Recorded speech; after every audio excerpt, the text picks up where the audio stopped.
This is Planet Music.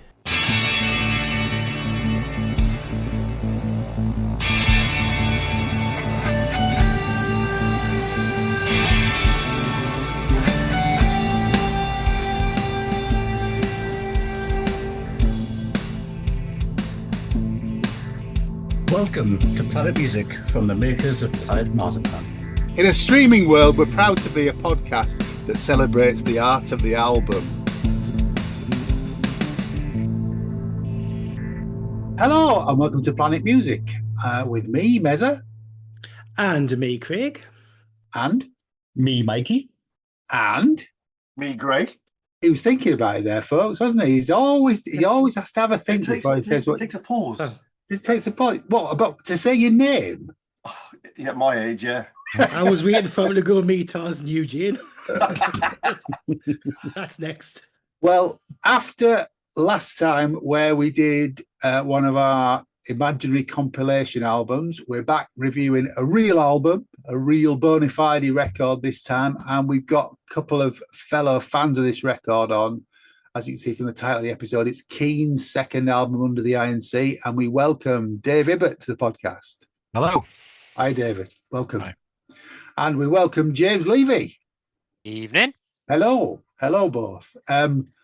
This is Keane's second album, as I said. There is a Wikipedia entry for this album. It says, Under the INC is the second studio album by the English rock band Keane, released on the 12th of June, 2006.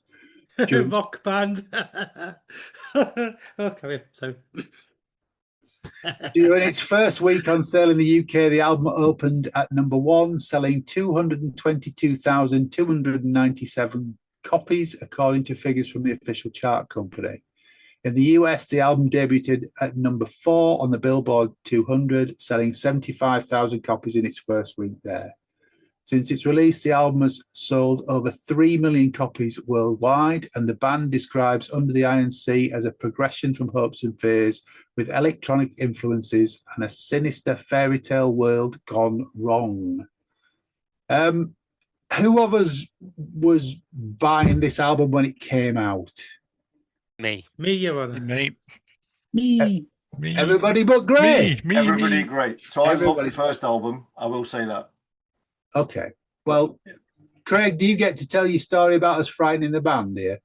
Do I? Okay. Well, do you want to talk about how you first heard about the band? Because Well, through how Dave, I Dave Dobby. how I first heard about the band was through our mate Dave Dobby, and it was way back in the day because he had it was part of a compilation CD, I think, on a magazine, back when they were signed to Fierce Panda, so it's long before they went onto Ireland, and we quite liked it. And then we bought the singles that were available on Fierce Panda, obviously before they got signed to Ireland, and we really enjoyed the stuff because it was something different. It was poppy, and the original Fierce Panda versions of songs aren't a million miles away from the album versions, and we got to see them before the album came out, John, because it was me, you, and Dobby. We keeps telling the tale of having tickets to go and see them in Newcastle, and it was such a big venue. It was the upstairs bar in Newcastle University Student Union. It was. And us three were the front row. We It was- almost were, yeah. It must have frightened the life out of them because they came out expecting some students and they got us. But And also, I think they were quite surprised because we were singing along to the we songs. were, yeah, they because, were. because we knew them, because the songs that they were playing were stuff that had actually been on the original Fierce Panda singles. And also, I think there was a BBC session or something that we kind of taped and distributed between us. So the tracks that Yeah. weren't on those, we were singing as well. Yeah, it was. Yeah. I mean, Hopes and Fears is a massive record, Yeah. isn't it? And it's funny though, because I mean, you're talking that must have been, I think it was around about 2003, and then go a few years later, and then I was with Sarah seeing them at the O2 in London, like 15,000 or so people, as opposed to about 15 people. And the funny thing is, if you remember right, John, I had a spare ticket to see them, and nobody particularly wanted to come with us because they hadn't heard them, didn't know who the hell they were, and it sold out, and there was a young guy desperate for a ticket, so I just gave him it to make his day. He's all heart, isn't he, folks? He's all heart. So the rest, barring Gray, everybody else was into Hopes and Fears, then presumably. Yeah, Not quite. I was. Okay. Oh, sorry. I saw them live Good. before the album. I saw Right. them live in 2003, and I thought they were great. And I loved the first album. And for some reason, I just never paid any attention after that. No idea why. Do you not think it was possibly because Hopes and Fears, as brilliant an album it was, it did get everywhere, and it was a bit overplayed. There was a lot of singles from it. It And was the on the singles were radio for smashed, ages. You couldn't escape Hopes and Fears if you wanted to in 2004. It was possibly one of the most played albums on radio and things like that, and rightly so, because you know they deserved all the success that they got with the first album, because there's some absolute bangers on there. You said there's a lot of singles on Hopes and Fears. There's more singles off this album than there is on Hopes and Fears. There's 5 singles on Hopes and Fears. There's 6 off this. Yeah, but technically Atlantic, yeah, it was a YouTube. Well, I wanted to talk kind of about, before we thing, get and it into was track by different. track, I wanted to talk about Atlantic because they were using some really different sounds, electronic sounds, distorted keyboards, guitar-like sounds on there. I don't know if you've got this. This is the Yeah, Strangers DVD. yeah, I have. Yeah. And you can hear a lot of the starting of what became, that's it, Under the Iron Sea, at the tail end of because it's a documentary. Strangers is a documentary. It's live and It's a documentary. 2-part thing now. Yeah, and I think he says on that or on the Iron Sea that when he went to the States, Tim, this is the keyboard player, was buying lots of guitar FX pedals, and then wanted to sort of progress from that CP70 sound that was Hopes and Fears and bring something different to the next album and see what it can completely change. He certainly made good use of them, didn't he? Absolutely, yeah. It's a much more layered album than Hopes and Fears. There's a lot of depth to it. I think the songwriting's better as well. You know, it's a real leap forward. It's a bit more complex. Yeah. But you know, and there's nothing wrong with Hopes and Fears. It's a great record, but this is more interesting and it reveals more with plays than I think Hopes and Fears kind of hits you straight away. But I would say it's you know fine well for bands the second album, especially in the third album. The second album's always a difficult album, and especially when you're coming off the back of something that was a worldwide hit for the first album, and they'd been on tour constantly from the second that the album came out. They were touring all the way through like 2004, like all the way through 2005. You know, and fitting in. They've been on touring most of 2003 as well. I mean, I saw them in Germany in 2003. You know, so they've been touring for ages. Even back like 2001, I think there was. It's all, you know, they were a very, very hard working band. Well, they went through a number of changes, didn't they? Sort of from when they started in '97 up to 2001, and they had a break in 2002, and then they went 2003, 4, 5. Because I went back and went through the DVDs or the interviews, and he was saying, Tim was saying that the pressure of having to write, a bit like most other bands, you know, we call that the second album syndrome, where you've had years of writing all the songs, crafting them, playing them live, doing that, and then the pressure trying to get songs written. And he wrote a lot of the lyrics in the songs, I think, during that US tour or the end of sort of 2004, because I was having a look at some bootlegs, and by 2005, the beginning of it, they were playing 3 or 4 songs already from Under the Iron Sea before they even started recording it. And this is where I think that Tom and Tim relationship started to deteriorate as well, isn't it?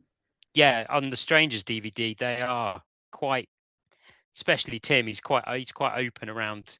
He's getting very frustrated, and I think they were butting heads quite a bit. Yeah. I didn't really realize that Hamburg Song is about their relationship, It is, yeah. which we'll talk about. It's it's Broken probably, Toy as well, I think, is as well, isn't it? yeah. For me, I see two, and maybe this is a bit early for what we're getting into, but I see two main sort of themes for the album. One is relationships and the breakdown of relationships, which we'll talk about from song to song. And the other one is their way of the world, that they realize, I think they said on an interview, it's sort of realizing actually their generation isn't going to make the world right again. And it's a dark, scary place. And you can really feel some of that coming out in some of the lyrics. Yeah. Yeah. Shall we get into it? We shall get into it. Okay, here we go then, track by track. The first track of the album was released, as Craig says, as an online single on 24th of April 2006, and it is Atlantic. David, do you want to start? Yeah, I just sort of going back. So where I was in kind of my Keane fandom at this time, I was sort of a bit late to the party on Hopes and Fears, right? But I'd in enough time to get into that and to love it, and then kind of be waiting in anticipation for the new album to come out. And I'd kind of, you say it's online release, Atlantic. I'd got a recollection of seeing it on a music channel on Sky or somewhere, and kind of seeing the obviously the video. It was kind of put out as the lead track, but I don't think there was a physical single. No, it wasn't. Right. Okay. Right. That kind of makes sense then, because I'd kind of obviously you see this kind of quite dark black and white video with, as you say, a different sound, and thinking, oh, this is a bit different. Yeah. This is this is interesting. But then, having seen it a few times, thinking, oh, actually, no, I really like this, and I'm looking forward to hearing the rest of the album. And I like the kind of that gentle piano start at the start, and I think you can hear the drums kind of almost off in the distance in the background, and then it then slowly builds up with that sort of crescendo. And Tom's voice, Tom's obviously, we all know he's got a fantastic voice, and just straight away in that kind of haunting kind of sound that he comes to hear. So it's one of those. I was shocked to start with, grew to love it. Do you think his voice is stronger on this album because of all the touring and everything else? I guess that makes sense. I never really kind of thought about it. I mean, I think it sounds a bit different in this than it did, obviously in the first album. So maybe that's the reason that he's put it to great use over the previous few years. But yeah, no, I think great, love it. Yeah, cool. Gray, what do you make of this track? If you'd played me this without telling me, if I hadn't known it was the album you played it, I'd have put somewhere between Radiohead and early Stephen Wilson Porcupine Tree, something, just the way the piano does with the loops and what have you. Yeah, and I love it. It's a sea change from the Hopes and Fears stuff. It's kind of hypnotic, and his voice is fantastic. And like you say, he's been touring for years. It's a muscle. The more you use it, the better it gets if you look after it. And he's obviously done that. And it's a cracking start to the album. I regret not. I'm going to take one of Mikey's lines. I regret not having come across it 20 years ago now, because it's brilliant. Yeah. Just as a note, it was available. It was a download-only music video to begin with, not streaming, and then it was actually released as a 7-inch single at one point. Right. Just vinyl, or no CD or anything. No CD or anything. Yeah. No. Sorry, Gray. You say you regret not seeing it 20 years ago. So when have you come to it? So this week. Really? Okay. Yeah. Right, so basically, I had never listened to it before we agreed to do it for this. It's to be able to do that again. It's a theme on Planet Music, this, David. One of us usually hasn't heard it, so it's just keeping the Planet Music end up. Yeah. James, what do you make of Atlantic? I think it's a great scene setter for the album. As we said, it brings that different sound of the piano, that starting of using the different layers and textures of the effects pedals and things like that to bring an atmospheric view. I think this album is much more atmospheric than Hopes and Fears is. And I love the drums on this that plays across the beat. It's kind of lazy, that lazy trip hop thing, isn't it? It's great. Yeah, it's really good. Like a lazy summer afternoon, isn't it? Yeah. Yeah, and I really like the switch in the song where it goes from that driving to that dreamy section Breaks towards the down. end. Yeah. Almost the Yeah, Beach Boys type thing, the yeah, harmonies and everything. It's great. it's a very strong opener to the album. Yeah. Greg, anything to add to that? I think it's gorgeous. I mean, this was the first song that they actually wrote for the album, and I think it was originally just considered as a B-side, but I think most as time developed, they thought, no, it's an album track, it's an album opener. Is it the perfect album opener? Not quite. I'm going to be picky here. I would have What, from what this set of songs? Yeah. What they did on the tour is they opened the set with the ANC. Yeah, And yeah. I think if they'd done the album opening with the ANC into Atlantic would have been gorgeous. But I think because of being more of a pop group and not like a prog group like we are, we like our slow intros, we like our stuff like that. They needed something that was going to be slow, but still like a gorgeous song to go into it. And I think that's why they popped the INC itself later on in the album. I disagree with you. I think that I But disagree with that completely. Yeah. But I love Atlantic. I think it's a gorgeous opener, and Tom Chaplin. I think he is a very very impressive front man, and he's a great singer. He kind of has always reminded me a bit of a cross between Gary Barlow and Jarvis Cocker. If you squish the two together with a pop, he's got such a pop sensibility of Yeah, yeah. writing songs like Gary Barlow has, but he's got the punky kind of quirkiness of Jarvis Cocker. That's why I see them like that. Not saying stylistically these like Jarvis Cocker, but just in attitude. You know, I think it's Cocker.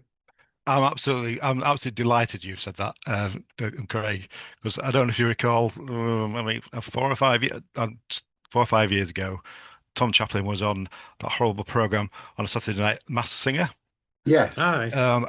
and obviously I completely missed it. It was Tom Chaplin. I was absolutely convinced it was Gary Barlow. Absolutely convinced you. When he took it, I thought, how have I not spotted that? Well, there we go. I was just going to say that was an insight into Craig's brain, but I'll just It's leave also you, inside to you mine, two in obviously, the as well, corner. John. You two in the corner to corner discuss that. Mikey, All follow turned that. mush.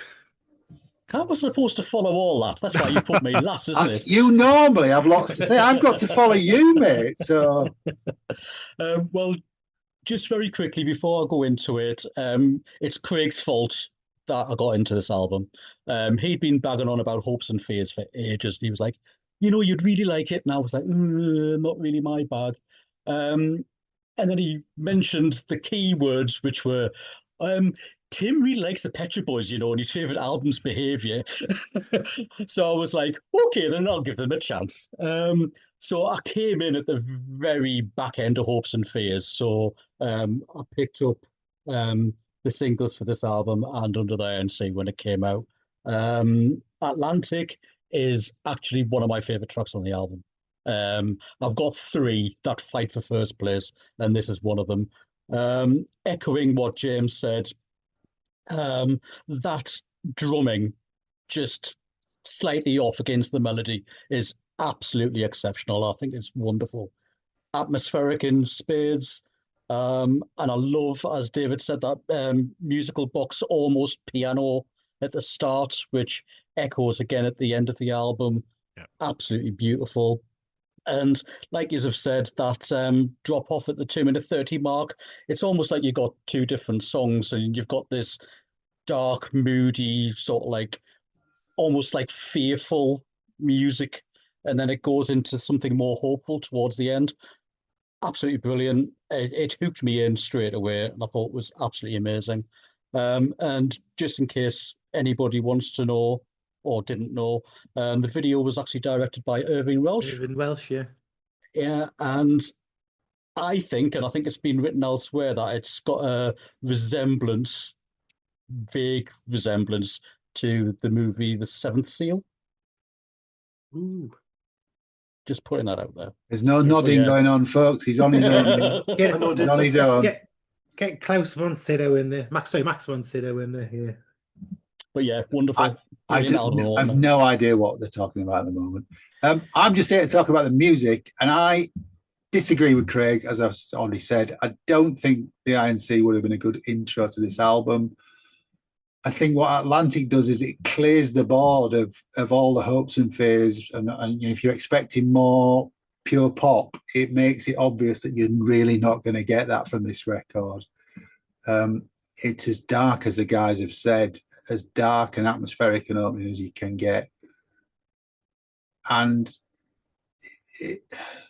when I first heard it, because I was a huge fan at the time, I was a bit concerned for what the second album was going to bring. I was wanting more of that poppiness, but there was no need to worry with what's coming up. Track 2 is... Just before we Oh, move yeah, on yeah, to track yeah, 2, yeah. sorry, I was going to say, it feels like, looking at the lyrics and stuff, it feels like it's Tim saying, you know, about that whole woe of the world and things like that, and that's what it feels like the beginning of this song. It's that this is how I feel at this moment, and then when it gets to the dreamy section, it's almost this is how I want the world to be. As Yeah, he goes on to there, and I think as well, what I was going to mention, I think this, for me, listening to both versions, the original album and the 20th anniversary album, I think the remaster of the 20th and just brings everything in the background more to the fore, so you can hear all the different little samples, the little other bits of keyboard going on. The bass is more up because there's a lot of bass on this album. yeah, Yeah. yeah. And I think Atlantic really, really, if you haven't got the 20th anniversary version, or Just haven't come had out, it, hasn't it? yeah, it's just come out. It's really worth getting. It is It's really great value. It's a 3-disc Yeah. set, isn't it, for about 20 quid, I think. And it's all on streaming. There you go for you Tight cheapskates. asses. Yeah, cheapskates. It's interesting. Thanks for mentioning the lyrics, James, because I don't want to be old and sleep alone in an empty house that is not a home. I don't want to be old and feel afraid. It kind of foreshadows what came on their, I think it's their 5th album, just checking, maybe 6th album. Still clicking, folks. On their comeback album, Cause and Effect, which is about Tim's marriage breaking down. Have you heard that record, James? I haven't heard it for quite a while. I know it's only been about 6 years ago. Yeah, I need to go back on that one. God, it really is. But it kind of foreshadows that a lot of the messages in there. But yeah. Anyway, as I was about to say, on to track 2, which is It Any Wonder? David? Yeah, a bit more in your face, up tempo, you know, almost I guess into the chorus a bit more like a classic. If it can be classic on your second album, a bit more like some of the stuff on the first album, I think, in terms of the kind of the sound and the melodic chorus. Obviously, love that kind of distorted sound at the start. I think I guess that's more keyboards and Tim using his new equipment, and I know we talk about bass, but it always kind of amazes me with Keane. I mean, essentially, you know, it's keyboards and synths and drums, no real guitar sound, and yet they still managed to make this really massive sound on some of their songs, and that really, to me, really kind of hits me in the face on this. He is playing bass. Tim does play bass on. Yes, on there's a bit of bass, yeah, but there's no kind of lead guitar on it, is there? No. To add to it, but I think I'm always impressed by the amount of sound they managed to get out of it, and I guess the wide kind of landscape of the sound. Yeah, definitely. Yeah. Gray, what do you make of this one? I really like it. So much as Dave says, it's that point. Not when the song starts, I was like, oh well, this is different again. But then when the vocals come in, and you build up to the chorus, it is what you would call that classic Keane sound to me. It's, you know, you can recognize it straight away as that. But the way the music sounds, it's almost as if it's kind of like, I don't know, Acton Baby period U2, that kind of angry pop, you know, the sort of distorted pop, and his vocals have got a distortion level to them. There's like that really big snare sound. but it's really driven. It's quite an angry song. If you read about what the song was written about the Iraq War and how they felt embarrassed, not embarrassed, but questioning what they thought Britain was meant to be. You know, I think James, it was you that said, realizing that their generation isn't the one that's going to fix everything. And this is like, you know, do we really want to be British if we're going to be doing all this stuff in the world? Should we be doing? It's really quite a dark song, but it's that pop levity to it, which is that kind of sort of really cleverly done. I love it. Okay, James. Yeah, I really like this. I agree with Dave that this sort of, when the chorus kicks in, it's a bit more of an echo back to Hopes and Fears than the start of it, which is the guitar, the sort of the keyboard through the guitar effects and things like that. I think you said on the video that this is Acton Baby is one of the influences on this, as the Strokes are as well. Yes, I don't and really hear the Strokes. Do you? I think he said it's the way, it's the up tempo, the way that's driving, the way, and also other indie bands. It's sort of he was trying to be that sort of more indie-ish, but obviously being keyboard player, it didn't go that way. Because I think one of the things I've read in an interview somewhere is he wanted to get away from that sort of keyboard sound because they were being very much pigeonholed, similar to Coldplay, and he wanted to get away from that. He wanted to say, no, we're different. We are who we are. But no, I think it's a good song. It was the first single, wasn't it? Isn't it? Proper It was single, the isn't it? lead On proper the, single, yeah. yeah. And yeah, no, it's a good one, and good video as well. Roller Coaster. Which was, Roller Coaster, which was Kevin Godley, wasn't it? Yeah, it was.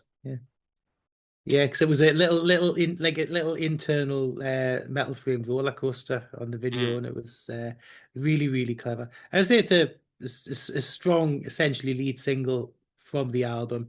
I think it peaked at, was it number 2 or number 3 in the charts? But I think number 3 it was, and very, very successful. I don't think it got anywhere near the airplay of some of the songs from Hopes and Fears, but I think it was a very strong. And like you guys have already said, you know, you would have thought that keyboard sound was actually a guitar if you didn't know any better. And it's a great piece of pop. And I didn't at the time realize lyrically it was about the Iraq War. But there we go. But no, strong single. Okay, Mikey. I always envisioned Bono and The Edge sat at their breakfast table, and this playing on Radio 1 and them spitting the Rice Krispies out. Bono really eats Rice Krispies shocker. Yeah. I really enjoy this. I have to say though, when I bought the single, I preferred the B-sides. I don't know if you want to talk about them later on, but it was the songs Let It Slide and He Used to Be a Lovely Boy. Pulls apart, and it was as a first single from an album without actually hearing any of the album at that point for me. It was just 3 totally different sounding Keane songs, you know, and it was almost like an EP really. But yeah, it's an obvious single choice. It's not really even in my top 50% of the album. I enjoy it for what it is, but the thing I'm drawn to the most on this track is the bass work. It's really intricate and quite cleverly done as well, when you've got this really brash sort of like high-end guitar type riff going on. But yeah, it did what it was set out to do, and I appreciate it for what it is. Okay. I think off the back of Atlantic, this didn't give me a lot of positive vibes for the album. I think in hindsight, one of the following tracks might have been a better single as the first single off the album. I think it might have got them more sales, and they might have got an even better sort of response to this second album. I think overall, when James was talking about it, I think this is a more live sounding record than the first one. The drums are a lot brighter, and as you say, the bass is further up in the mix. I think that was another thing Tim was aiming for, wasn't he? But more live sound, sort of representing what the band was now, because they are a great live band. They're amazing live, and brilliant. you know, but at this point they were only the three of them, weren't they? Jesse wasn't in the band at this point. Yeah, not yet. It's it's a good. It was at the time it was a good single, but there's better to come. There's better to come, without a doubt. Moving on. Track 3, Nothing in My Way, Dave. Yeah, no, I was trying to think about this one this afternoon when I was doing my homework. I'm trying to understand why I like this tune, and I really struggle. I guess there's something mainly about the kind of repetitive nature of it towards the end, which I think the For the Lonely Soul section kind of repeats and repeats and repeats, and I've kind of found that repetition I really quite like in songs, so I guess that's kind of the main reason I like it. Obviously, Tom's kind of his vocals carrying the melody as tends to be the way, and I think there's some repetitive piano in there as well, which was kind of themed throughout the song. So I think that's kind of why I like this one. Okay, great. This is the first one where the music and the lyrics are Keane. Yeah, there's no silly effects on this, is there? Yeah, it's some sort of like Somewhere Only We Know kind of piano piece, and all that banging away and stuff. It's quite funny though, because it's a driven song, but it's got a lazy feel to it. It's kind of it doesn't slow down. It goes along at a pace, but it's got that kind of. I think they said they were trying to get sort of a lazy hip hop feel to it. I think that's somewhere I read that. The chorus is faster than the verses, isn't it? Yeah, it's got that kind of lolloping type thing but it's Keane and it's really good at what it does. But I don't know if you would say that this would have been a better first single than maybe absolutely before, because people would have recognized it. People would have said, "Oh, that's Keane. Okay, I love them. We'll get that." And it would have got them thinking about maybe going. I think you'd have bought this album if this was the first single. Probably, yeah. Rather than hearing, But do you think if they did do this as the first single, the critics would have had a go, no, it doesn't sound any different, and it's a bit like I don't keep going back to it. You can't win, can you? Yeah, it's a bit like Marillion They did it again with the next album as well, didn't they? That's true. They just didn't learn from it. What, they've got more than 2 albums? Yes, great, yeah. Just one or 2, yeah. And they're writing a new one now. Yeah, good. James, what do you make of this track? Yeah, I agree with what everybody's saying. It's sort of again a hark back a bit to Hopes and Fears. Apparently, and I can see sort of where this is coming.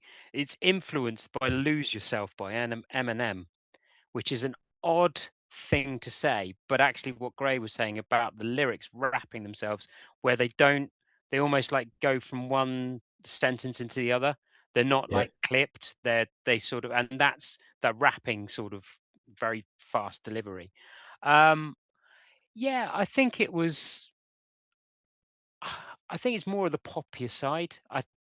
It's sort of one of my middle-ish tracks on the album, as in what I like on this. But when you play it, it's like, this is good. I think wasn't it called "Nothing in Your Way" originally? And then it was.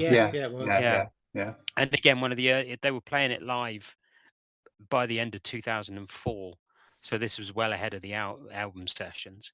The demo's a bit more straighter even than that, much more sort of sounds like Hopes and Fears, the original demo, because it's very straight CP70 driving piano, and then they obviously add the different layers when they went into the studio. But no, it's not a bad track. Okay, Craig? I love it. I think this is what you would class as a traditional Keane song. This is something that isn't a million miles away from Hopes and Fears. And I was surprised was it like the 3rd physical release single wise? So, it only just scraped in the top 20, bless them. But I would have thought this would have done better considering it's a more traditional kind of Keane song. But no, I think it works for me. It works for me. It's one of my favorites. But again, I you know how much I loved Hopes and Fears. So I like the new, but I like also a mix of the old. Yeah. Okay. Mikey? It's not one of my favorites on the album, but I think it's a stronger song than Is It Any Wonder? I think I would have preferred this to have been the lead single of the album. I know there's, reasons and all the rest of it. And just as an A-side, I will have nothing bad said about Perfect Symmetry. I think it's an absolutely awesome album. What, it's better than this album? No. Yeah, exactly. It's not. But yeah, I love the fact that it's a really big driving intro. I tell you what, I can almost imagine Marillion doing a good version of this if they'd kind of posited it somewhere between .com and Anorak. I think they would have pulled off a really brilliant version of this.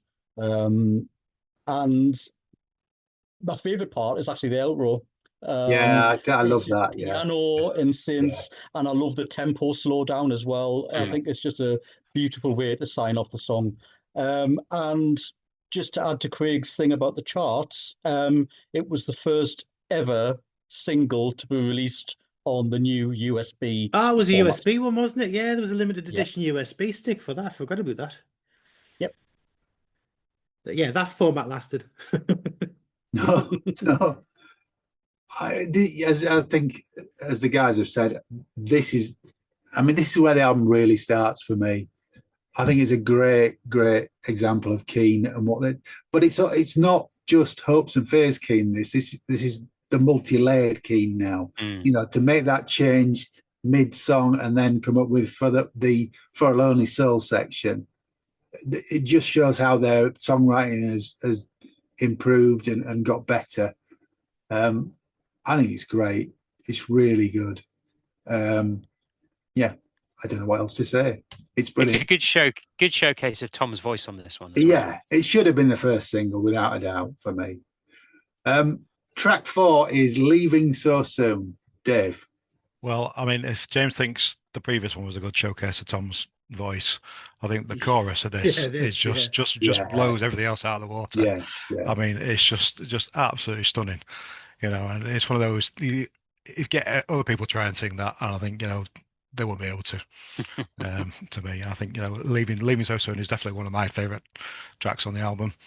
And just basically because of the chorus, just the way it absolutely nails it. So, it's a fair lick, this track, isn't it? It's got they've upped the tempo. Yeah, 144 BPM. Well, exactly what I was saying. Warp speed without the facts. There's only one song faster than it. Well, one song with a higher tempo on the album. Yeah. Okay. What do you make of this, Gray? Vocally, it's astounding because he goes from really quite low in his register. The harmonies are brilliant. He goes up to that really high built-in chorus. It is a showcase because previously you could have been forgiven for he's kind of fairly limited in his range and his ability. Everything's kind of middle of the road type, and then you do something like this where it's soaring vocals and it's driven song. It's also it's drums and it's not drum and bass, but it's drums simple, and bass driven. Yeah. And it goes at a lick. Apparently it's a fan favorite and very good live. Absolutely is. Yeah. I can see Tom running around the stage now singing it. When they were a three-piece, he really had to do that. And this was, he would do all that and still maintain this vocal performance. That's fantastic. Amazing. Yeah. James. Yeah, I think it's a really good song. One of my favorites. That vocal performance, and as said, the range that he uses is just outstanding. And it goes at a fair lick. It is, and I've not seen them live around this time, but I can imagine this is good. And I've heard recordings of it live, and it sounds really good. It was based on an earlier song, which is a demo on the box set called Family Car, which Tim wrote, and then I think was it the tour manager said it was a bit whimsical and melancholy, and he went, right, I'm having that, and then wrote this. Good track. Cool. Greg? Lyrically, it's a great kind of fuck off song, isn't it? Yeah. It really is. Yeah. No, again, like I do remember seeing this live back in the day, John. Yeah, you're right. He was just running around the stage and still not missing a beat on it. No. And again, like I say, going from small stages to like the big, he could hold court on the big stadium stage nowadays. Yeah, top stuff. Yeah. Mikey? Why this wasn't a single is completely beyond me. Yeah. I love the vocal harmonies in this. I think Tom's singing is absolutely top notch on this one. Drum work, fantastic. It's got the word prosaic in the lyrics, which was fabulous to me. What I really like about it is that you've got this really, really fast-paced music, and yet Tom's singing over the top of it, just sort of like glides and floats over the top. It's like a slow song with a really fast-paced melody and beat. It's so brilliantly written, this one. It's still not in my top 5, but it's a bloody amazing song and deserves a lot of accolade, this one. I don't know which part of it is, but there's a flavour of Paul McCartney to this, and I can't quite put my finger on it. I'm going to have to. I don't know. There's something quite Beatlesy about it. It's almost, it's not Motown, is it? But it's that sort of The vocal harmonies. Yeah, maybe, I don't know. Yeah, maybe that's what it was. I don't get Macca from it, but There's a little beat. I can see the Beatley side. Yeah, with the vocal harmonies, sort of some early Beatles. She Loves You, Yeah, that sort of maybe thing. that's what it when was. they come Maybe that's what it together, was. yeah. I can't disagree with anything the guys have said. I mean, it's incredible. Tom's performance on this is just amazing. This is one of my top 3 songs on the album. It's phenomenal. It really is. This is what Keane are about. Just before we started recording, I did the album on at high volume, just singing away to myself. It's just wonderful. Absolutely wonderful. Next track on the album is, he says, picking up the album because I can't remember. A Bad Dream. Oh my God, it's A Bad Dream. Dave. Yeah, another good one. Yeah. Yeah, I kind of. It's a clever song. I like obviously kind of the kind of slow, melancholic start to it, and then I love the way it kind of picks up and kind of soars into the bit where he says, "I wake up and it's a bad dream." That kind of that step change from there. Well, yeah, I think just another great song, and obviously again I looked into some of the story behind it, and it's probably based on a poem by Yeats about an Irish airman, which you can kind of see in the lyrics, but then it's also on another level as well, isn't it? So in terms of like I kind of guess struggling with your demons and loneliness and I guess loss. So yeah, no, another cracker. Okay, another jolly one. Yeah, jolly. Well, yeah, there's kind of a bit of a theme there, isn't it? There is, the album. Yeah. All the best albums are miserable, aren't they? Absolutely. Gray, what do you make of this track? I think it's my favourite on the album. I think there's something about it. So I think Mikey said earlier that he thought Marillion could have done a track. I think this could be the way this builds, the way it starts off, the lyrical content. I mean, the first verse of the Yeats poem is, "I know that I shall meet my fate somewhere among the clouds above.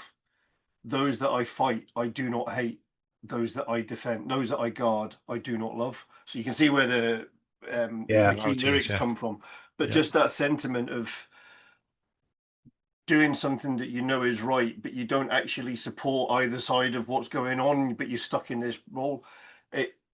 It's brilliant, and that the way it's dark, it builds and it builds and it builds, and I mean that keyboard sound, that really kind of drenched keyboard sound when it gets angry later on, is phenomenal. And it's exactly the kind of thing I could have seen H doing. Writing something in his head on a piano, that kind of stuff, and then getting the rest of the band added in there. It's a fantastic song. It actually moves me quite a bit. Yeah, yeah, Yeah, Cool. really good. all right. James? It's my favorite from the album. I just love it. Love it. It's got echo to me. It echoes Bed Shaped a little bit of Yeah, the yeah. structure of the song, and that saw when Tom opens the pipes. Yeah, It's just brilliant. But I also, Dave mentioned it. The intro, it almost like it's a little scary broken piano bit that just playing in the background, like it's like this almost makes you feel uncomfortable before the song comes in. And I think that links really, really well where the drums then comes into the fore and then it opens up. So yeah, it just I could play this over and over again. I think it's just brilliant, brilliant, brilliant. And again, I think if the remaster that they've done for the 20th anniversary again brings stuff out that I've never heard before. Some of the things in the background and things like that, and it's just that's all I can say. It's just a belter of a track. cool. Craig? Yeah, I'm going to be a boring fucking agree with them too. No, it's fine. It's always been one of my favorite Keane tracks of all time, and I just wish there was a full orchestra version of it because Yeah, it was, yeah.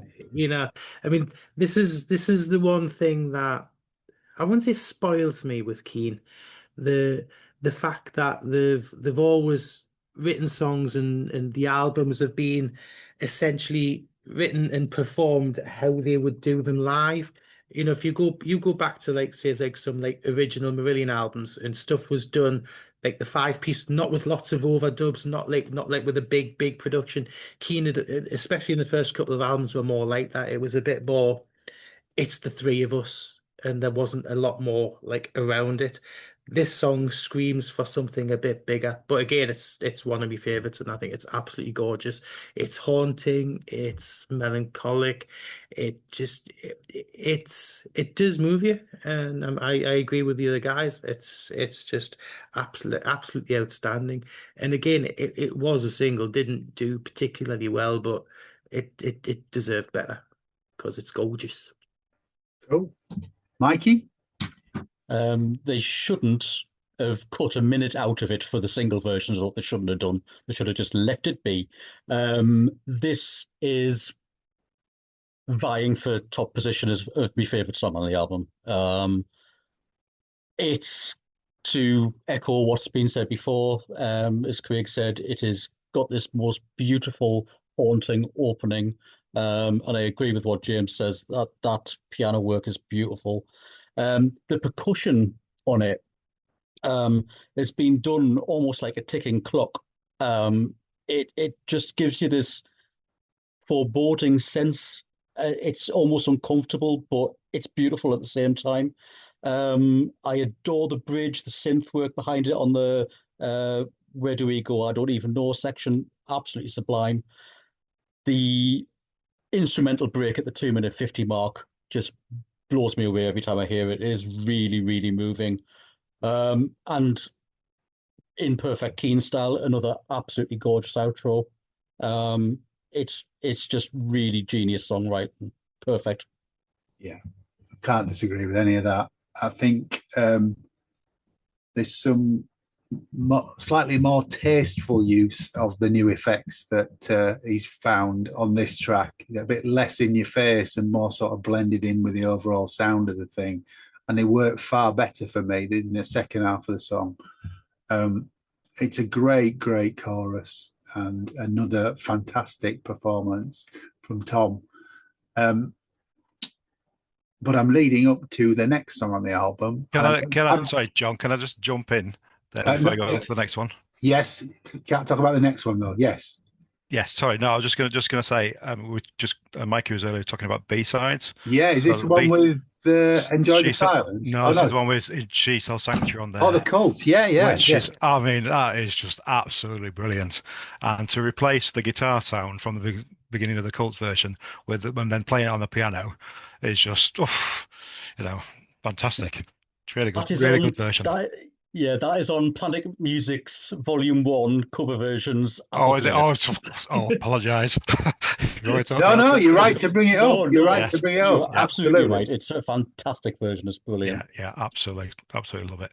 And also, sorry, going back and I'm not going to pretend I've got it the box set, but obviously I've listened to it on the streaming version. So there's a version on there which is a live version with the poem recited at the start of it. There is, Yeah. yeah. Again, which kind of nails it really. Yeah, cool. All right, next track is Hamburg Song, and I'm just going to get in first and say this is my favorite track on the album. David, what do you think of this? Yeah, again, it's certainly it's in my top two. Yeah, it's one of those.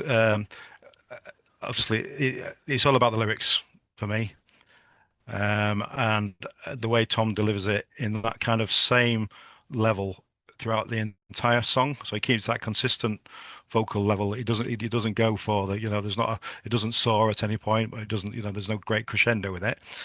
But I think it kind of brings the gravity of the song, which I think we've kind of mentioned before, is kind of about the relationship breakdown between Tim and Tom. Not easy to say, but I think that kind of consistent level throughout kind of, to me, makes it seem like kind of a really sincere conversation. I kind of can kind of see it as kind of a pleading discussion between the two of them, and it's one of those things. If you think about it too hard, it makes you cry. For me, I think it's one of the most emotional songs. You could be the first person to cry on Planet Music. I've cried on Planet Marzipan, but So feel free, go for it, man. Go for it. Think about it. Think about it. Really think about that song. No. So Be the first guest to cry on an episode, but I think we've all done it ourselves. Right. Yeah. Okay. What do you make of Hamburg Song, Gray? It's soul destroying, isn't it? What? No, it's brilliant, but it's just so heartbreaking. I'm not sure soul destroying is the right phrase. It's heartbreaking. You know what I mean? It's like that's better. Yeah. So it just drips with emotion, but it does it so simply. It's just so fucking sad. It's brilliant.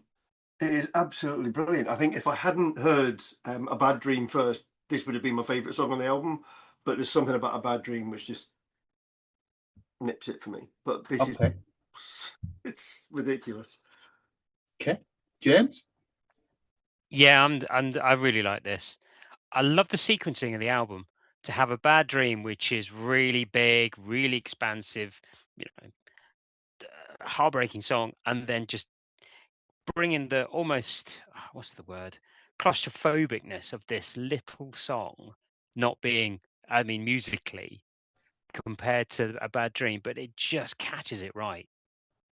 And the lyrics it's like a microcosm into the world at the time. Yeah.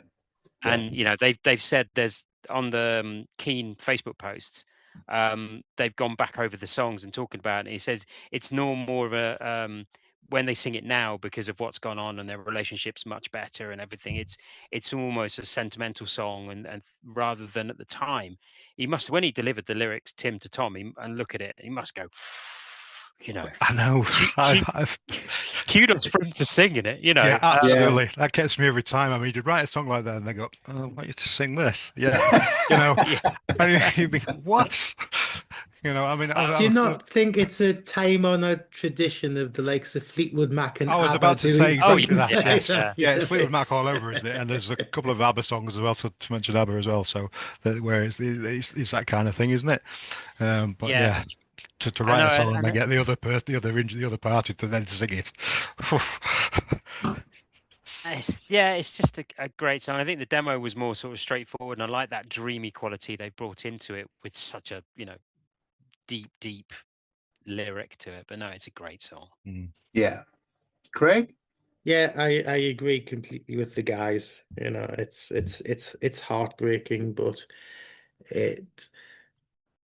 it works for the album, and it works as just changing the themes, changing the feel, and it just needs it's like the center point of the album, isn't it? We're kind of like pretty much like midway, but I think it's really good that they've positioned it, and then your next track is put it behind you now.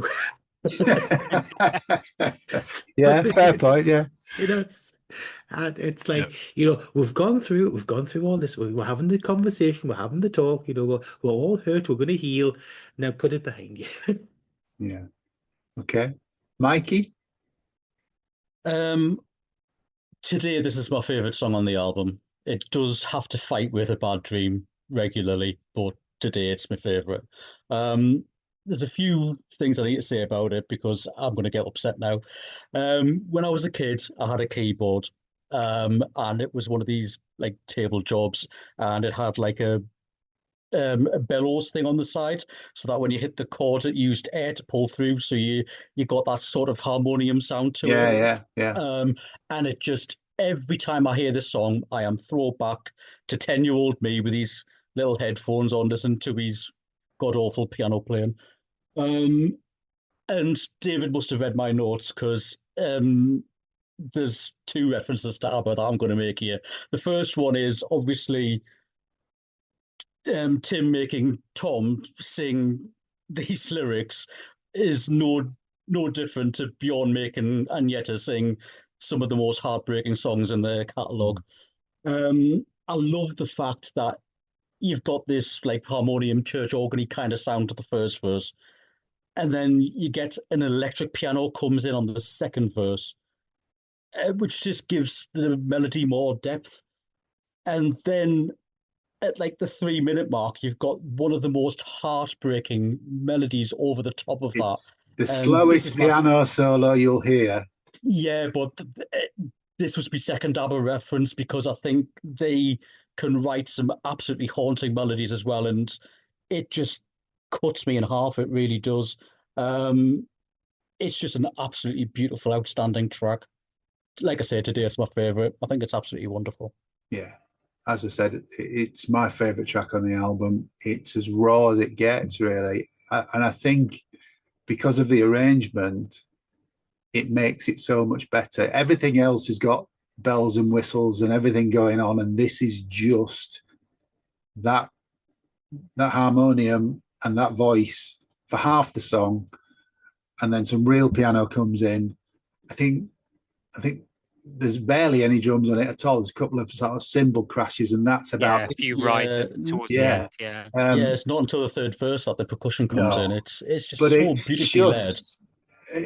And also the vocals is amazing, but it seems so effortless for him. Yes, it's almost as though he's not speaking it, but it's almost as though he is. It gives it that, as like David said, that conversational piece, doesn't it? It just really, really connects with me. It's an incredible song. I'm getting teary. I'm going to move on. Track 7, as Craig has already said, let the cat out of the bag, put it behind you. David. Yeah, again, kind of.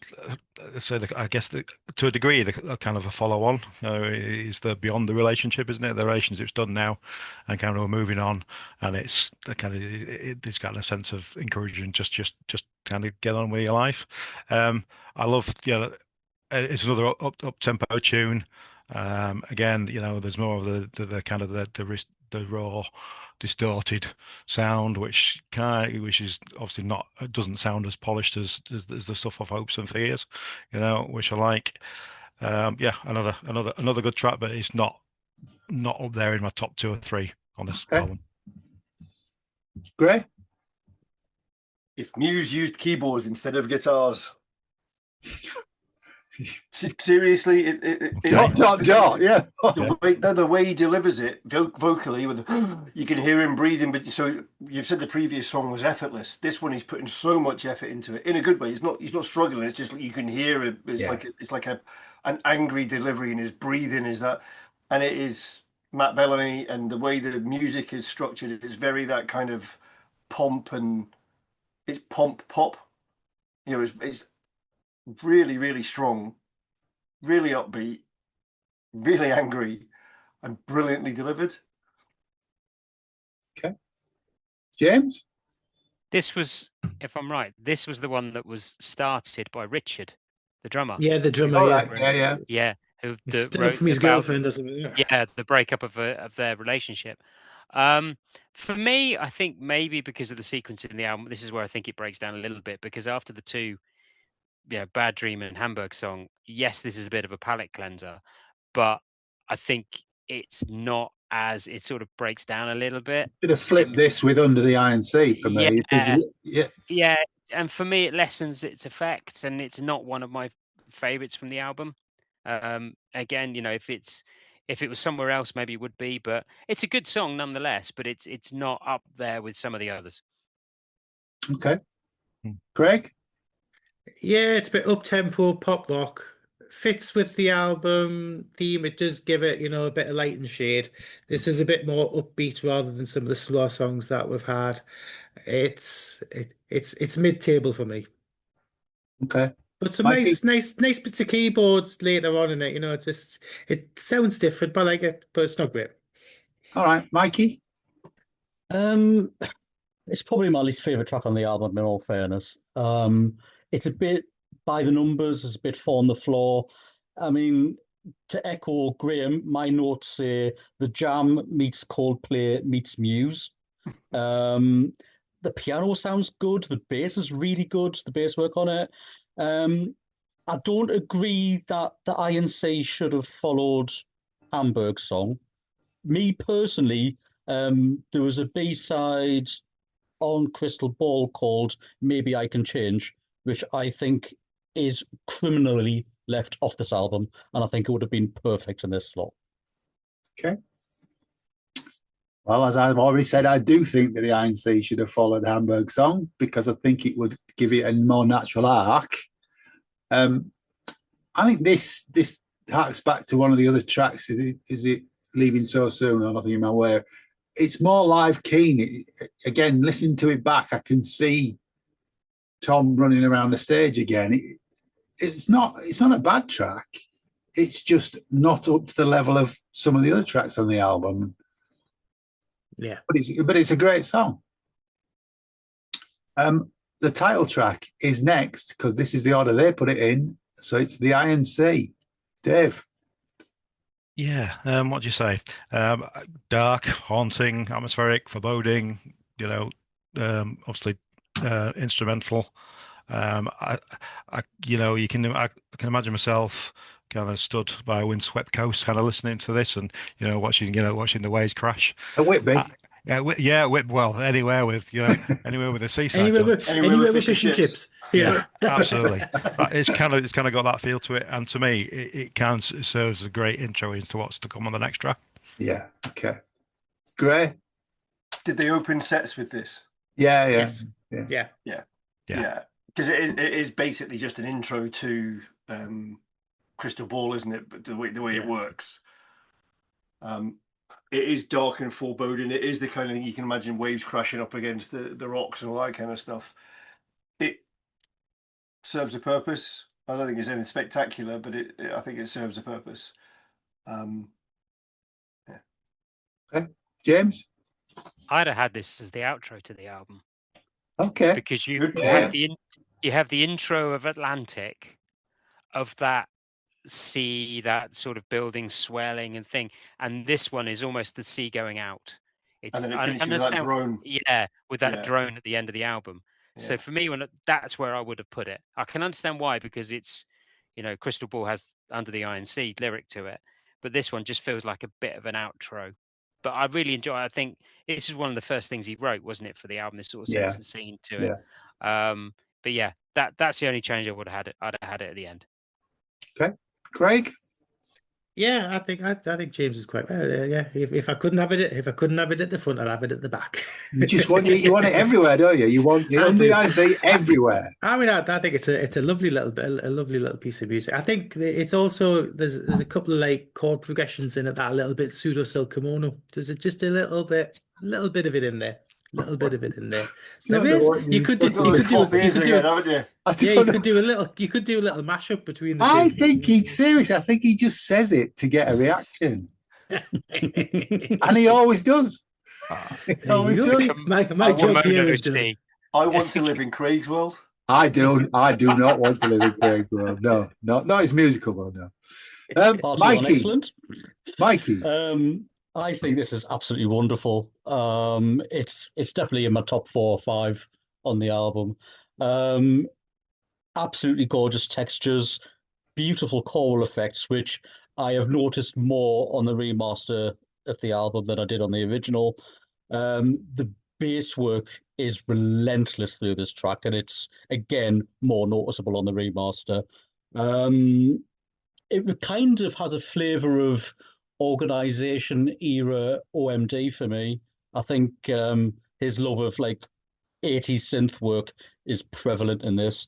There is a version of this on the B side of Crystal Ball called the Magic Shop version, which has drums in it and is slightly longer. I wouldn't say that would necessarily fit on the album better, but it is still an absolutely stunning instrumental and worth checking out. It isn't on the deluxe edition of the album. I can't but tell you because it's so hard to read the back of this sleeve. Have you tried to read it? yeah, well, it's not on there, but the single for Crystal Ball is still Yeah. on streaming, and Yeah. the Magic Shop version is on there. It is well worth a listen. Absolutely wonderful. I forgot to mention this. This reminds me a little bit of Kid A Radiohead around that amnesiac Yes. Kid A. Okay. Yeah. It's not really a track, is it, for me? In its own right, it's No. as Grace says, it's an intro to Crystal Ball, really. Having said all that, if I've said I can see Tom running around the stage, I can see Tim stood playing the electric piano, getting those effects to this. But yeah, we've got to go into Crystal Ball. David. Crystal Ball. My number one track on the album. My favorite Keane track ever. Wow. Okay. Yeah, to me, it's like the definitive Keane track. If you had to ask, if someone asked you what Keane liked, then that would be the track I go to. For me, and there's a number of reasons for that. I guess I kind of the lyrics I really relate to really relate to the lyrics, and especially related to them kind of around the kind of time of COVID.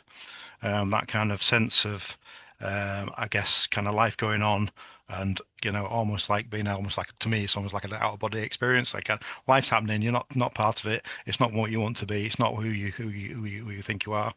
And that kind of, I'd say during COVID, it was a difficult time because I kind of lost my parents before that, so I kind of felt like I was going through the motions of living to a degree. And I guess on the opposite side of that, and almost as a contradiction to the lyrics, is kind of the typical kind of up tempo melody.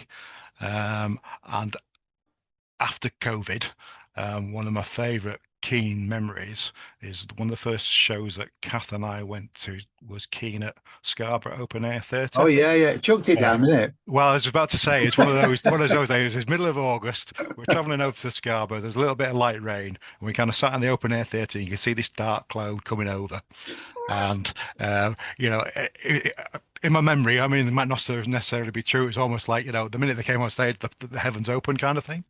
But I think by the time they got to Crystal Ball in the set, you were that wet, then you just like didn't matter anymore. It was so, and I just remember everybody standing up, everybody singing together. It was just a fantastic memory, and I guess all those kind of things kind of bring it together, so to make it my favorite Keane track ever. So, wow, yeah, brilliant, great. Follow that.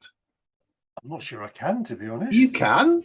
So again, it's all downhill from there, but you can. It's one of those tracks, isn't it? That they've got this really upbeat, poppy driven, almost happy sounding music. And when you listen to the lyrics and you read into them and you read what they've said about it, about the feeling of numbness and they're not knowing what to do and they're not communicating and having a big fight, and that's where the lyrics come from. You're like, there's this, the ability to take that anger and make something that feels joyous out of it is really quite weird for me. That to have somebody writes a set of lyrics, somebody puts them to music, and it works, but it's two different. Yeah, it's the contradiction, elements. Isn't it? Yeah. I mean, I think they do it great. If you go to the Strangeland album, Disconnected that's on there for me exactly the same. Absolutely Yeah. brilliant, fantastic up-tempo tune, but kind of the saddest lyrics in the world. Yeah. I feel that with the last two, which we'll talk about anyway, but the last two songs on the album has that juxtaposition. But again, it's for me, it's a very Keane sounding song. It is Keane sounding, whereas there's a lot of it for me in my head, obviously not knowing all the stuff they've done. There's a lot of experimentation in this album, whereas this is a Keane song. Yeah, there's still some of those effects on there, but again, they're kind of mixed in under a really Keane-like melody, aren't they? That's it. I think it's the melody side, the style of the way the melody. Yeah. Yeah. James? It's got such a good vocal hook. Really has. It makes the song. This is up there with some of my favorites. I think, should have this been the first single, really? Because I think with that chorus, it's instantly in your head. Yeah. Once you've heard it, it is an earworm. It keeps going. And it's what everybody said. It's a great song. It's really up tempo, dark lyric, but it's a great sounding song. Yeah. Craig? Yeah, James has nailed it on the head for us. Again, it's up tempo musically and just dark lyrics. They know how to make a pop song depressing. But no, it's and the funny thing is, I mean, it's being a bit of a mean sod back in the day. This as well. I'll hold my heads up and say, like, I used to have a nasty sense of humor streak, because when this had came out and it came out in the news that, bless him, Tom was suffering from drug addiction, and I did do the curse thing of saying, "Oh, is this song Crystal Ball or Crystal Meth?" But that was just me being mean. So I shall apologise for that now, from a joke It from was 20 ruined years for me ago. by someone saying that, oh, is that song about Chris de Burgh?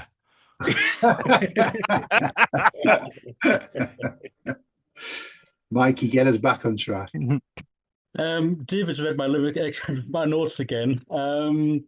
Yeah, this came out shortly before my birthday, in August of 06, and I brought the single home and I played it, and my then other half sang Chris de Burgh over the top of Crystal Ball, non-stop, for which I will never forgive. And I think it's kind of tainted the song for me, because otherwise I think it's wonderful. I think Tom's delivery on it is absolutely top notch, and I agree with James. It is one hell of an earworm. The bass work makes it for me again. I think the bass on this is really, really standout. And again, Tim Swieldy's Yamaha CP70 out. It's just got everything that you need, and it delivers it really, really well. And like you say, it mentions the Iron Sea in the lyrics, as James said. It's just a perfect marriage between that and the previous track. Love it. It's really good. Yeah, I mean, it's in my top 3 on this album by some distance. Everything that you guys have said, the reasons, but it's got that, although it's that negative, the chorus is about tell me life is beautiful, so there is a positive outlook despite all this. But it's a great pop song. What do you think of the video? Sorry? What do you think of the video? Can't remember it. Remind me. It's the one with I can't remember the actor's name. He was Phoebe's brother in Friends, and he's kind of Ribisi. Oh, there you go. And he's like an estate agent, I think, and he kind of goes out to work, and he comes back, and his life's changed because somebody else is there, and is the husband to his wife and the father to his kids, and then he goes back to the office, and that same fella's there now doing his job. Oh wow! Yeah, no, it's a really good video. Okay, I'll have to dig that out. Yeah, dig it out. Okay. Next track is track 10. Try Again, David. Another one. I mean, I don't know. I'm feeling I might have too many tracks in my top 3 now, but this is another one that. That's all right. Mikey has about 5 or 6. Oh, that's all right. Top 3. Right. There's another one that vies to be in that top 3 for me. It's one of those songs which I guess when you've got a song where you absolutely relate to, that always kind of speaks to you. So that kind of I recognize that kind of sleepy, dreamy start. You know, I fell asleep on a late night train. I missed my stop. I went around again. I've never not got off at the right stop, but it kind of goes on to obviously to talk about, you know, relationships that he's in. And going back many years, I'd had a few kind of long distance relationships, and I'd kind of so we kind of spend weekends together, and then you're on that train on a late winter's night trying to get back home or whatever it is, and kind of thinking about where's this going, you know, what's the future of this relationship. So I kind of really kind of identify with this. So yeah, it's no, it's a and I think the kind of music fits perfectly. So Yeah. yeah, absolutely love it. Okay, great. Totally agree with that. Totally get that long distance, working away from home, trying to maintain things. Totally get it. And there's the bit, I was made the way I am. I'm not of stone. I'm just a man, or whatever he says. And lay down your arms, and I'll lay down mine. Like, let's stop fighting about it. Let's just make it work. Rip back the time that we've been wasting. Very relatable. Really heartbreaking, and with the other two that I've mentioned. It's in my top 3 songs on the album. Yeah. Okay. James? Really like this one. Really melancholic, but really, really good. I caught the lyric almost as I sort of interpret it almost as like this constant touring, constant being away from home, constant not being able to get back, and the effects that is having on his relationship and probably other relationships within the band and things like that. That's where sort of going round again and again and again and not being able to get off. But I've really, it sort of reminds me of some of the other songs on the album, that sort of meaningless of finding it hard to maintain relationships or relationships breaking down, and it's really it's a, you know, you listen to the lyrics and listen to the way he sings. It's almost some of the points he's singing it like a lullaby. Yeah. You know, the beginning of Yeah. it, that sort of lullaby way of delivering it. And I love the music towards the end. You know, Mikey's always saying about the middle eights and the outros of the song. This one, it almost feels like this is the solo where he's doing a piano solo, almost like if it was a guitar, you can imagine it being a, you know, like if it was Brothers or another guitarist screaming all over it. But that little simple little piano motif as he goes through, it's lovely. Yeah. Can I just pick up? So I've not said this. So one of the things that I love about them is they can finish songs. There's loads of bands that stop something directly, or they let things go on too long. Or Don't let Mikey get on his fade out. So Yeah, it's no they fade out have a here. great way of ending a song. And this one for me, almost, it slows down and it drifts away, and it's almost like that person's falling back asleep again on the train and about to miss this, you know, and that's going back into that cycle. It's so clever. Yeah. Sorry, Craig? Yeah, to me, this is like this commuter train is my life. But yeah, I mean, I relate to the lyrics and stuff. I mean, you gotta remember that when me and Sarah first got together, we were in a long distance relationship for 5 years. Yeah. And up and down the East Coast main line, you know, on a Friday night and a Sunday night, you know, late on and stuff like that, where you see all these different people in the different lives, and you know, find, well, you're pulled away from where you want to be, and you know, it just things aren't right. But at least with me, it was the hope that everything was going to work out long term, and it did. You know, so I'm good in that way on. So I had a happy ending for something similar to this. But that's beautiful, and it's odd that this was chosen as the final single. It was only released in Europe, I think it was. It wasn't over here, but it's a beautiful song. Yeah. Okay, Mikey? Yeah, it's a travesty that it wasn't released over here. I mean, across 3 CD single formats in Germany, you got 9 live tracks from Duisburg gig. You know, it was practically the full concert. You know, it would have been nice to have. I think some of them are on the new deluxe edition. Yeah. Yeah, it's on not all- the live disc. Yeah. Yeah, unfortunately, not all of them, but it would be nice to dig those out. I tell you what, the song reminds me of, and it did even back when I first heard it, is Neil Young's Philadelphia. I just think there's Tom's delivery on it is so absolutely beautiful. And again, we've got these beautiful layered piano, lush string work going on in the background. And as James has said, there's like a minute worth of musical outro. It is absolutely stunning. This is definitely in the top half of the album for me. It they're definitely vying. There's about 5 tracks that are in constant fight for each other, and I never tire of listening to this one. I think it's absolutely beautiful. Okay. Yeah, I agree with you guys that put it in your top 3. It's definitely one of the best tracks on this album. The lyrics, as one of the guys, I think Gray read out, are amazing. But the lines that really get me are, God, I wish you could see me now. You'd pick me up and you'd sort me out. That just shows the power of that relationship and how much they're relying on that other person. Incredible record. Yeah, absolutely stunning. Track 11 is Broken Toy. Dave? It's another heartbreaker, isn't it?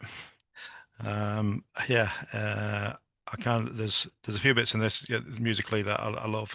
I love that there's like kind of that haunting, eerie sound that comes in after about 30 seconds of the background, and I love the way when the vocals kick in and the kind of music drops down a level, so it kind of really shows off Tom's voice.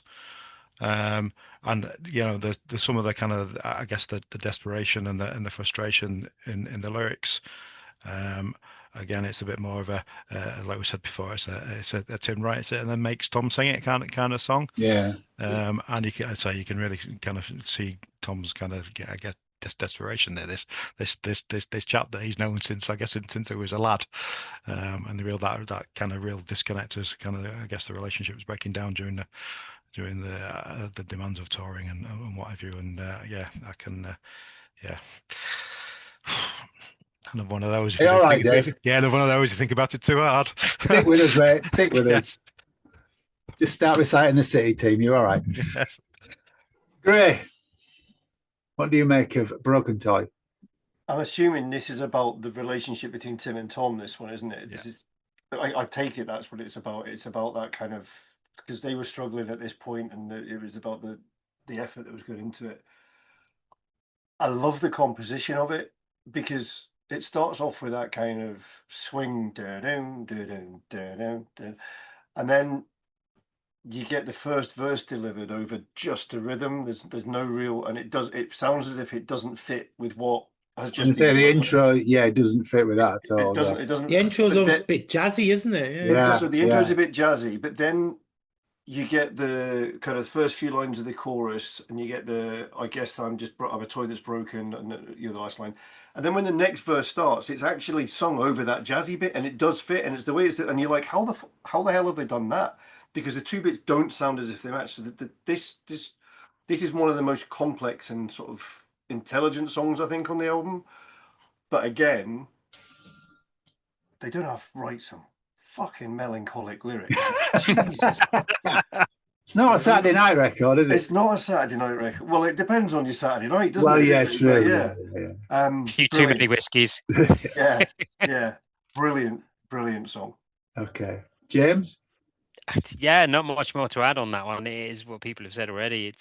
It's a very haunted beginning, that sort of the juxtaposition of the sort of almost like I would say, and I don't know if this is right, but thinking about it, it's almost like a musical box with that whole broken toy part where you that jazzy, almost sort of wind up toy and singing over so that juxtaposition is great, and they do it so well. It's a really, it's not a uplifting sort of end to the album with but it really gets to the heart of what they're about at the time. Okay. Greg? I think it's almost got like a not prog but progressive feel to it. Just musically, it's up and down and flows, and I like the juxtaposition with, you've got the jazzy stuff to like the heavy keyboard stuff and that in it. But I think it's an interesting song. Okay, Mikey. It doesn't feel like 6 minutes long, does it? I think it beautifully arranged, cleverly arranged. I can almost imagine Billy Joel doing this, and I don't know why. And I think it's just the pictures that the lyrics paint. You know, I think it's just such. I don't know. There's like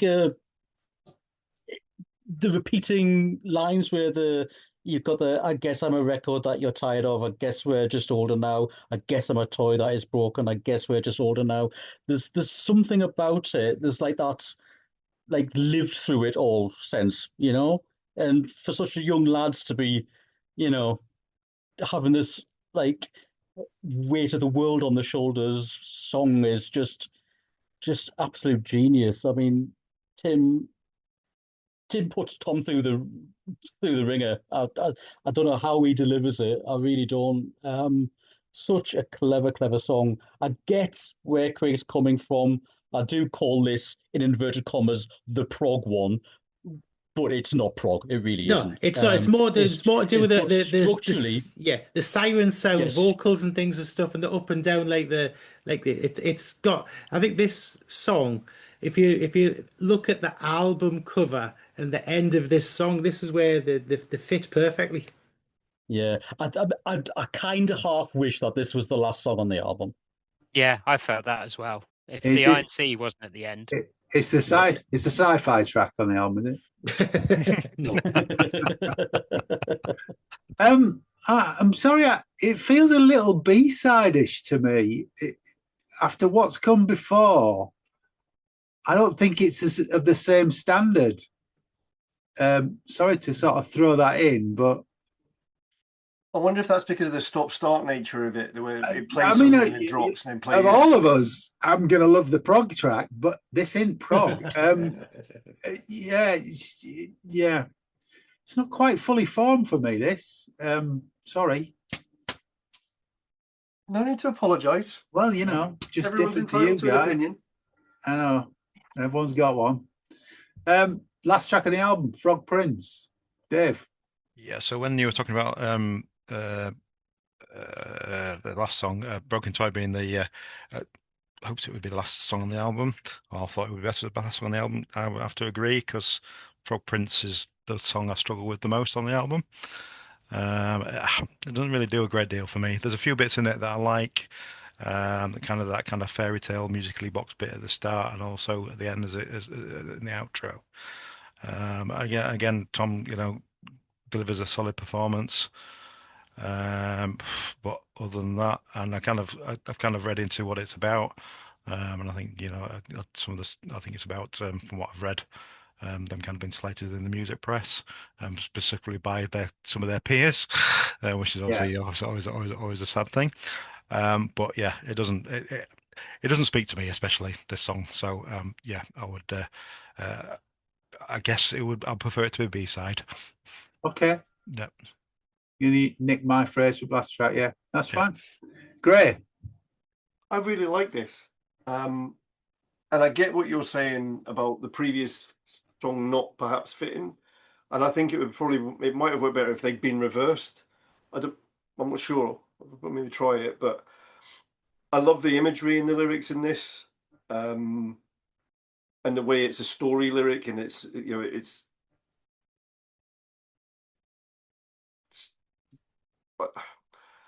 I struggle to understand fully what it's about, but I understand that it's about somebody who they're feeling let down by.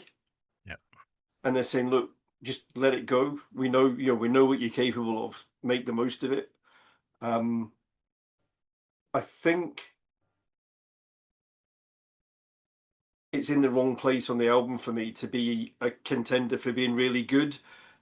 By the time I've got here, there's so much else that has happened. Yeah, I'm kind of weary, and I don't, so therefore I don't think the song. I don't do I didn't listen to the song and do it justice.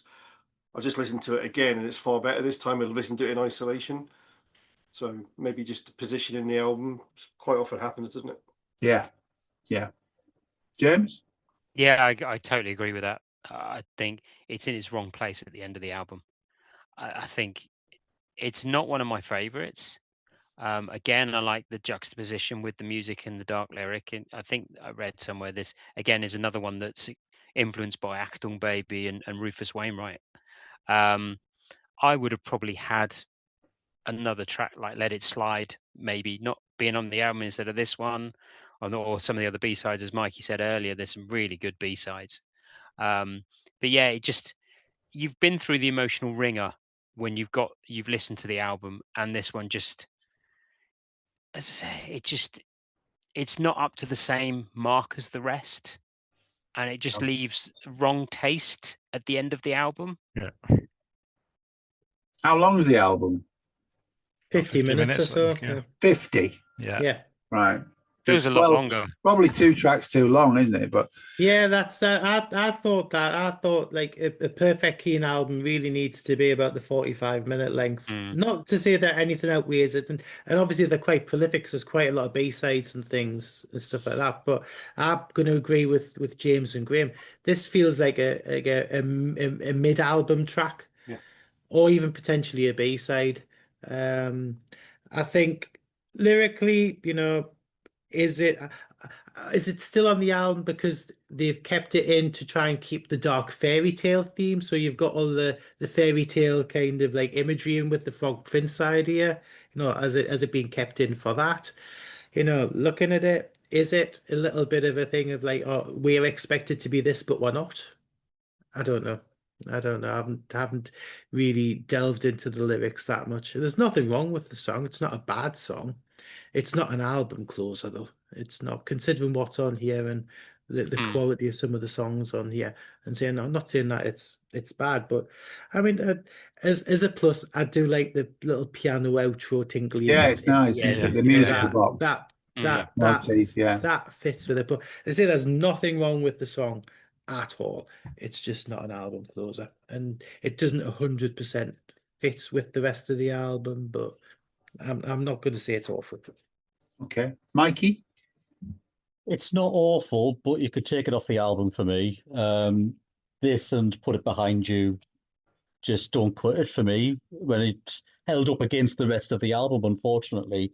And there are far better B-sides than what them 2 songs are on the album. Obviously, they didn't think so.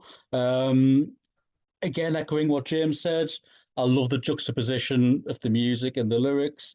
Apparently, it's about Johnny Burrell of Razorlight. Really? Allegedly. Okay. Yeah, I'd read that. Yep. Having a go at them. Yeah. Yes. Right. Yeah. And yeah, outro fine. It's just not as good as what we've had.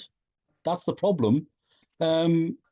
Ideally, if it was going to be included on the album, it definitely needed to be fifth with the last track at the very least. Yeah. I like the line you've got. I mean, the chorus is great. That's when your prince's crown cracks and falls down. Your castle hollow and cold. You've wandered so far from the person you are. Let go, brother, let go. It's brilliant, but it just doesn't shine compared to the other. There's so much else on the album that absolutely does it. Yeah, something like Let It Slide, where it's a little bit more upbeat. No, I don't think Let It Slide fits with any of this. No, it doesn't fit with this. Doesn't fit with this list of songs for me. Let It Slide. Okay. I think the Frog Prince is better than Broken Toy by a country mile. Really? Right. I do. But you're probably right. It should have been further, earlier in the album for you to appreciate it more. Let It Slide does not fit in here for me. It's really different. You think it's a B-side and should stay a B-side? It's simpler. It's it's more up tempo.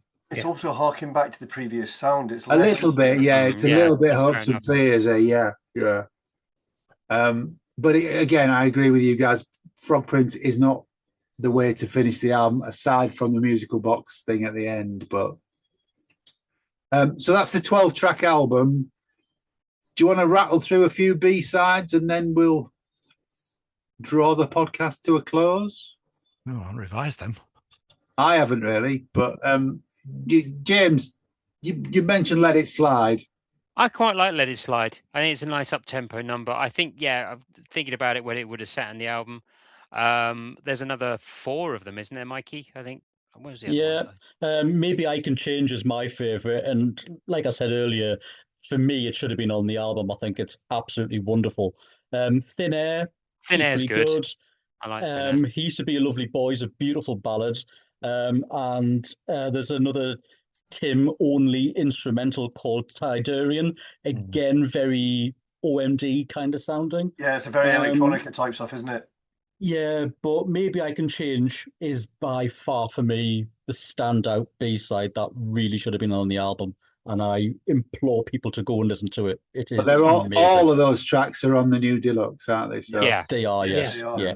yeah. With some covers, you said talk about Yeah. Sanctuaries on there. Under It's the only, Pressure's on it's the only there. one I listen to. I Yeah. listen to the Sanctuary's B-sides. brilliant. So But I like Enjoy the Silence, the version they did. Me that too. well, that's really good. So, Yeah. as somebody who has had to sing She Sells Sanctuary before, it's ridiculously hard to sing. Wow. You don't think it, but it's actually a difficult. I mean, I suppose copying Ian Astbury is going to be difficult at the best of times, but this is so good. And having the keyboards doing the guitar stuff and the way it is done, this version of She Sells Sanctuary is brilliant. I actually quite like the version of Under Pressure. Am I right in thinking that Tom did Under Pressure live? It was a live lounge, I think. It was a Joe White. Yeah, was that? Okay, yeah. I think all 3 covers are great. Oh God, no! I Enjoy the Silence. I just find it almost unbearable. Really, I thought it was good. No, I it's don't know good. why. It's good. It's good. No, it's really good. It's, All right, it's okay. really I'll different. revisit it. I'll revisit it. It's really different. It's it's just piano and a bloody tambourine. It's great. Anything else? The 20th anniversary thing's definitely worth picking up, or if you don't want to purchase it, I mean, everything there is on It's all on streaming. streaming. And there's a really good variety of the live stuff from the period as well. There is. I mean, if you've got lots of cash, the vinyl box set looks amazing. It's got like it's 174 quid. Yeah, it comes in a like octagonal shaped box with this. I know it does. With the sleeve on decoupage and. Does the band deliver it to you personally? I don't think so. I mean, It's there not might be an worth option. 20 quid then, is it? There might be an option for that. I'm not paying that much for it. David, you've not bought the 3 CD version. You're never going to buy the bloody vinyl exactly. thing, Yeah. So going back to like 2006, 2007, did any of us get to see the tour? Yes. I know. I remember 2 dates that I did, which was Newcastle Arena and the O2. Now the O2 one was actually released on DVD as well. I saw the first night of the tour at Hull Ice Arena on the 17th of October 2006. Cold.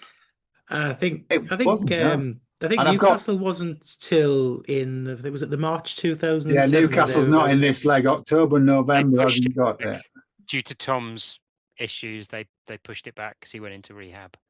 All right, okay. Yeah. They did do those, and were they live here now CDs you could buy on the night? I've got the whole one on CD, but they did some of those on the night. They did the whole UK tour, I think. Did they? They released that, yeah. One thing we haven't mentioned that I think is great is the artwork. I think it's really great. So it's a Brighton artist, isn't it? Yeah, I can't remember the name, but hang on, it's here on Wikipedia. Bless you. Thank you. But it really fits with the theme of the album and everything. Yeah, and there's some really nice images on this new version as well, where they've kind of used the little logos, the sort of the bomb things, and repeated them over and over to give a really, really good effect. I mean, the single sleeves were great, weren't they, Mikey? Yeah. I was just going to say, I do love it when an album campaign with its associated singles marry up. It is a theme. It wonderful. It works so well. Yeah. So was it art direction by Richard Andrews at Big Active and illustrations by Sana Anuka? What David just said. I did. Yeah, you thought I sneezed, didn't you? Yeah, Yeah. so I was just looking. Yeah, I was looking at. It looks somewhere between kind of Saxon artwork, that kind of the sort of the knight's horses type thing, but also that kind of I thought you meant Wheels of Steel. no. I meant Saxon era artwork. I was thinking, I don't get that. Yeah. Have you seen Bring that? the tapestry. That layered artwork for the animation and stuff, where they have different levels and different layers of light. It looks like that. Yeah. It's got that, which is that kind of where they tell fairy tales. Japanese or Chinese sort of Yes. light boxes with the puppets and stuff. Yeah, I see what you mean.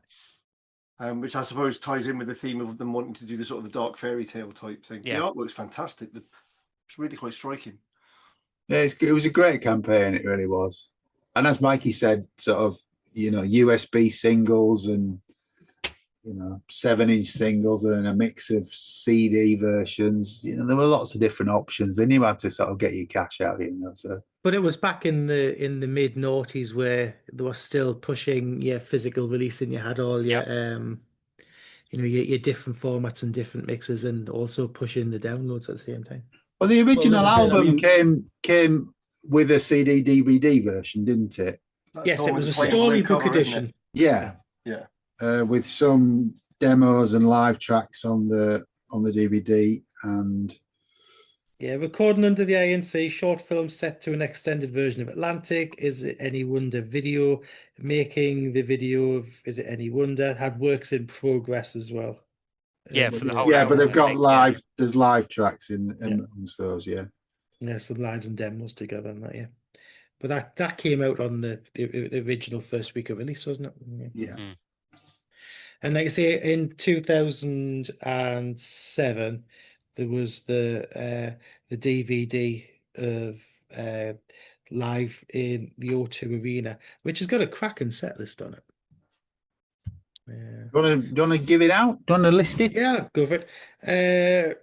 Open with the INC, then Everybody's Changing, Put It Behind You, Nothing in My Way, we might as well be strangers, Bend and Break, Can't Stop Now, Try Again, Your Eyes Open, The Frog Prince in the middle of the set. Oh, here we go. Hamburg Song, Fly to Me, Leaving So Soon, This Is the Last Time, A Bad Dream, Somewhere Only We Knew, Is It Any Wonder, Broken Toy, Atlantic, Crystal Ball, and finishing off with Bed Shape. So the album is very well represented. Yeah. Well worth digging out or finding to stream online. That is a great gig. Yeah. I haven't watched it in years. I need to look and see if I can see me and Sarah, and we were on the floor near the front. Actually, it was a big walkway along, so it was a big it was cracking. So that is what we think of Keane's Under the INC. Any other final thoughts from anybody? Do you want to hear the top 10? Well, worth Oh getting. yeah, Mikey, give us Go on, a top Mikey. 10, sorry, and Mike. then we'll draw it to a close. Sorry. Okie dokie. So, when the album came out, went straight in at number 1, stayed there for 2 weeks, and was on the charts for 41 weeks. At number 10 that week was Eyes Open by Snow Patrol. At number 9, Greatest Hits by The Eagles. At 8 was The Very Best of Nina Simone. At 7 was Inside In, Inside Out by The Kooks. At 6 was Red Hot Chili Peppers with Stadium Arcadian. Just about to be reissued, that isn't it? Yeah. At number 5, Nelly Furtado with Loose. At number 4, Paul Simon, Surprise. At 3, 12 Stops and Home, Feeling. What an album! Great album. What an album! Yeah, brilliant album. And at number 2 was Smile It Confuses People, Sandy Tom. right, Being obviously straight in at number 1. Brilliant! Wow. So, as I was saying, any final thoughts from anybody? Thank you for that, Mikey. No problem. If we go for final It's- thoughts, I'll just say, I guess, have you heard the remix of Very Bad Dream that's been put out in the last month or so? No. Yeah, Oh, awful, is it- awful. is it- It's absolutely awful. Is it okay? Awful. It's like Keane does dance music. It's not good. Okay. Not that I want to end on a bad note, but you know. Because he'd start playing it and had that thought. I might have caught the I beginning think, of it. no, yeah. don't. So It's Keane and everything. It's no. Yeah, a very bad dream.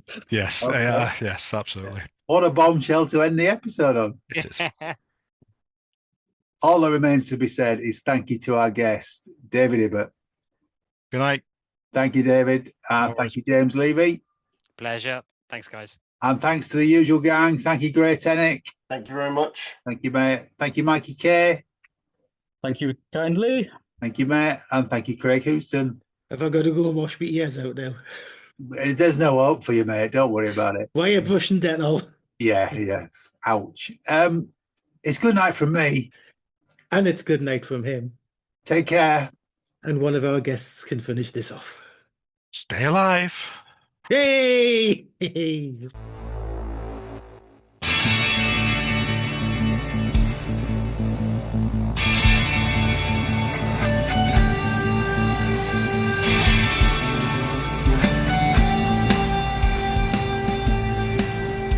Thanks for listening. The Planet Music from the makers of Planet Marzipan. If you like what you've heard, please like and subscribe, and maybe even join our Facebook discussion group. You can contact us at planetmarzipanpodcast@gmail.com.